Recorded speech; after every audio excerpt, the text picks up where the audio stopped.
Сегодня на обзоре на канале «Давай запишем» вот такая коробочка. Это внешняя звуковая карта от фирмы TC Helicon Go XLR Mini.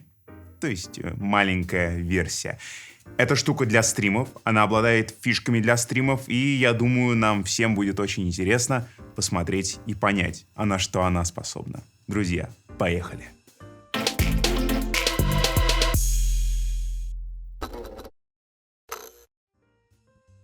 Прежде всего, поговорим о звуке, который вы слышали, слышите и будете слышать в дальнейшем. Все примеры и весь сегодняшний звук мы будем писать с помощью вот этой самой внешней карточки и по традиции нашего студийного конденсаторного микрофона AC-T2. Он закреплен надо мной, расстояние от моего рта где-то сантиметров 40, наверное, 45. И вот такой звук вы сможете получить, используя эту карту.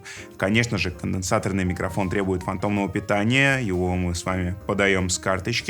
И усиление любому микрофону нужно. Здесь это 40 дБ, которые сейчас идут на наш микрофон.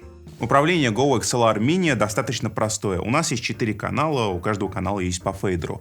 Первый канал отвечает за громкость микрофона, который пойдет у нас в трансляцию. Второй канал — это чат, voice чат. Сюда мы можем закинуть либо Skype, либо Discord с вашими тиммейтами или соведущими и отдельной ручкой их регулировать, что очень удобно. Третий канал — это музыка, здесь в принципе все понятно. И четвертый канал — это System. Сюда по желанию вы можете закинуть либо звук вашей игры, либо звук того, что у вас творится в Windows. У каждого канала есть мьют, он настраивается в контрольной панели, и что очень интересно, вы можете задать, будет ли это заглушение сигнала лишь на стриме, или будет полный мьют, то есть и на стриме, и у вас в наушниках. Например, таким образом вы можете мьютить ваших тиммейтов, которые используют непозволительную лексику для сообщества Twitch, продолжать слышать их, но при этом в трансляцию их голоса не попадут, и это к лучшему.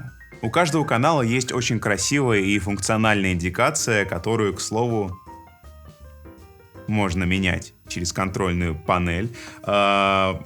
Поставились две кнопки, но на самом деле очень важные кнопки для работы с голосом. Первая кнопка позволит вам либо что-то настукивать морзянкой, либо, опять же, вы все прекрасно понимаете, что эта кнопка будет запикивать, и это, опять же, к лучшему. Вторая кнопка... Я знаю, вы сейчас все прекрасно поняли, вы меня не слышали, и вы могли понять функцию вот этой кнопки, что она делает. Это мьют, но при этом это мьют нажимной, то есть сколько вы его держите, столько он и мьютит. Отжимаете кнопку, эта штука перестает заглушать ваш голос. Если захотели поскрипеть креслом или, немножко пошуметь, чтобы этот шум не попал на трансляцию, зажимаете кнопку, скрипите креслом, отжимаете, и ваш голос снова в эфире.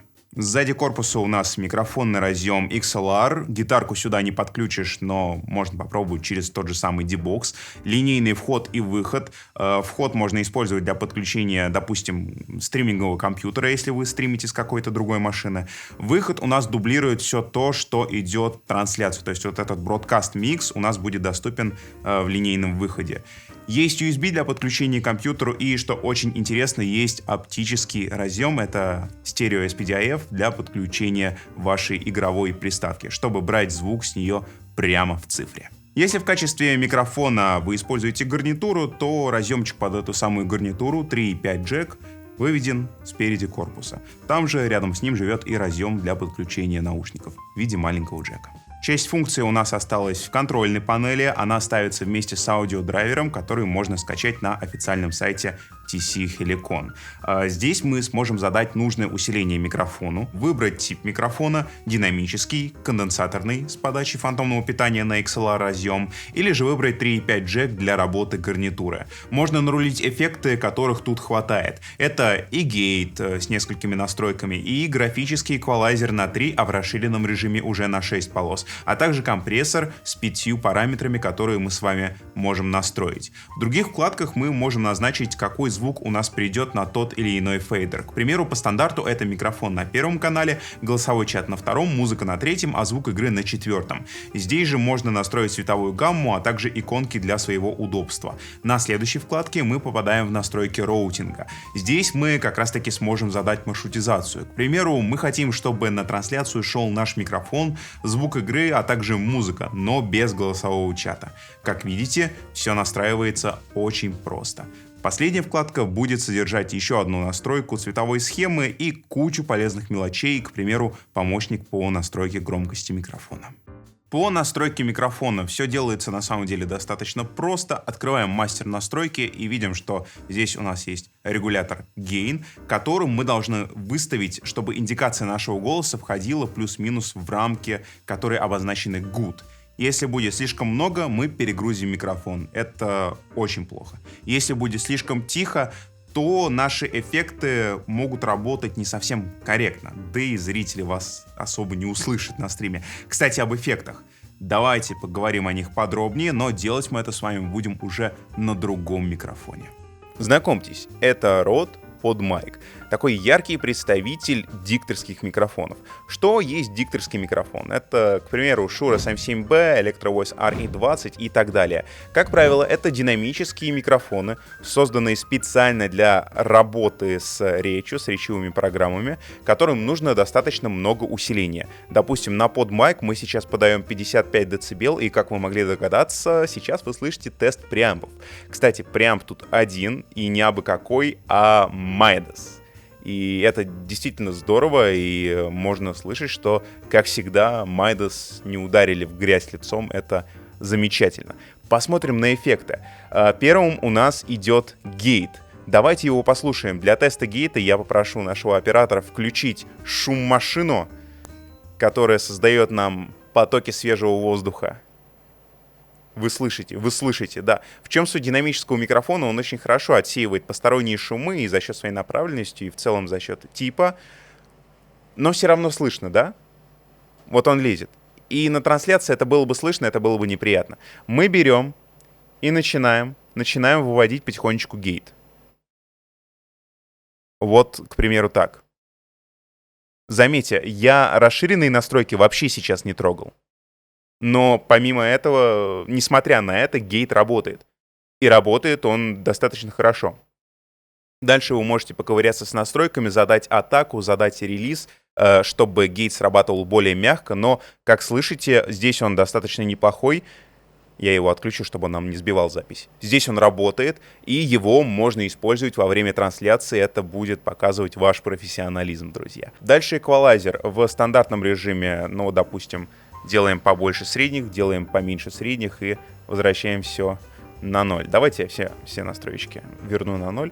Есть расширенный режим. Расширенный режим на 6 полос. Зачем он нам может пригодиться? Например, у вас есть какая-то одна полоса, которая является резонансом. Например, комната, вот знаете, гул на какой-то одной частоте, когда вы говорите в комнате, это комнатная мода, это резонанс комнаты.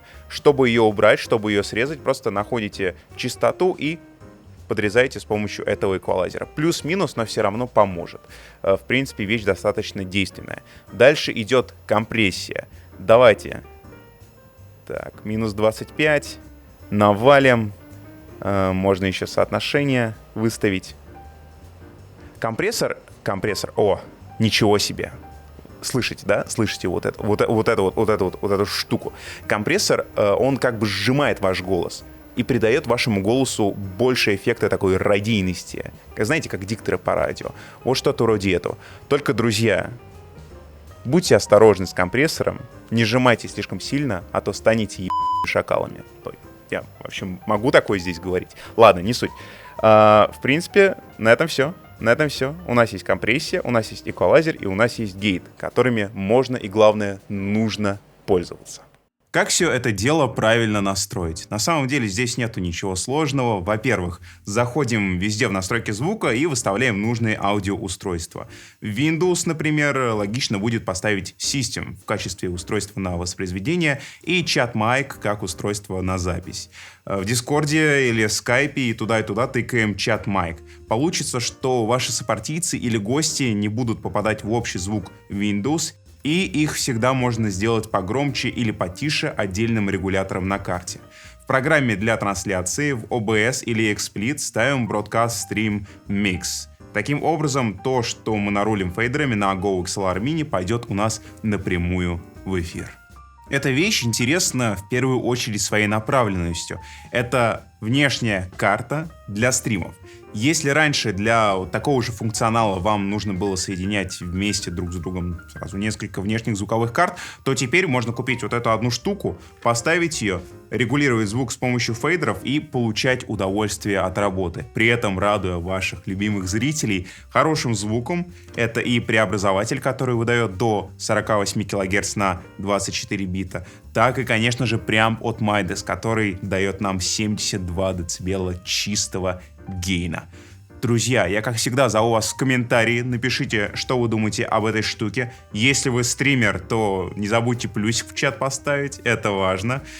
Если ролик пришелся по душе, то поставьте лайк, подписывайтесь на канал и следите за обновлениями. Я не прощаюсь, я говорю до свидания.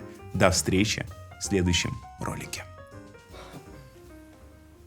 У каждого канала и у кнопок есть функциональная и очень красивая индикация, которую, к слову, говно. Рядом с ним установлен разъем под привычный нам